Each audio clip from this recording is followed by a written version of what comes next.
Hi folks, David Ricklin from selfgrowth.com here.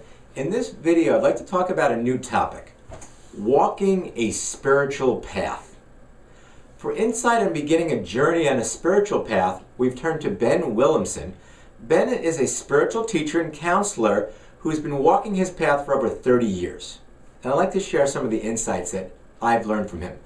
The impulse or drive to grow motivates us to seek a path of personal or spiritual development, and it comes from the deepest level of our being and is the very same drive that expresses itself in a child's curiosity, or in its most basic form in the sprouting of a seed.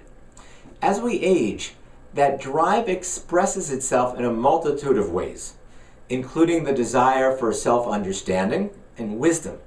It includes the yearning for knowledge and personal fulfillment, and the urges to discover and to create. It also includes the wish to help others, the pursuit of spiritual awareness, and the search for answers about life and life's purpose.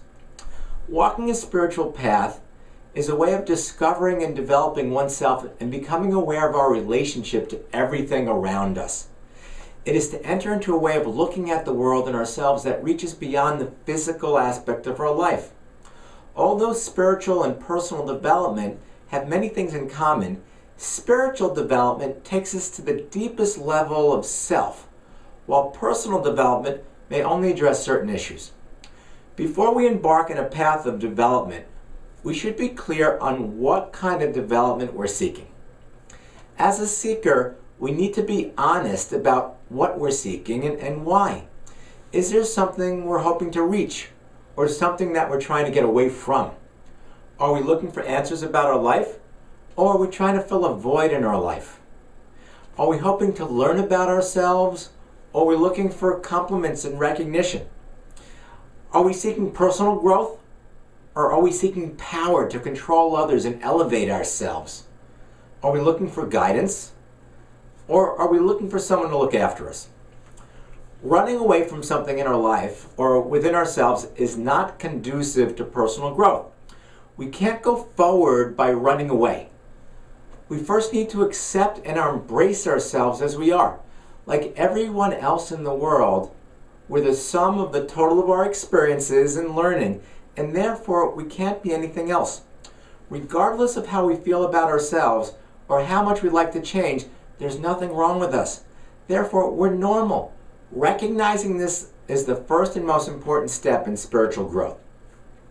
Imagine different spiritual paths as spokes on a wooden wagon wheel, each one leading from the hub in a different direction and ending up on the same rim. Some people want to explore many of the spokes and spend barely enough time to get a sample of each. They might acquire a lot of information but fail to gain experience necessary for growth. When it comes to spiritual growth, obtaining knowledge is important, but becoming the knowledge is everything. And that can only be achieved through making a commitment and walking a path long enough to have taken at least one full step. Walking a spiritual path is not the same as following a doctrine or a dogma. When we walk a spiritual path, we walk with the teacher, not behind him.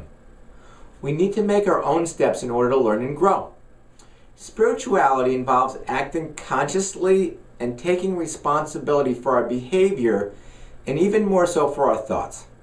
When we give that responsibility away to someone else, we risk becoming a follower rather than a genuine student of the spiritual path. I want to thank Ben for his insights and recommend his Human Energy trilogy of books. This series has been described as a must-read for anyone who wants to learn more about the psyche and healing, or learn about the role of spirit in everyday life and the challenges of personal and spiritual development. Ben's third book, Water Your Roots, Walking a Spiritual Path, brings together many of the themes explained in this video. You can get a free excerpt from the book as well as other books in the trilogy by clicking on the links to the right. The question Ben asked you to comment on is this: can we walk a spiritual path without accepting spirit life? Make sure you comment below.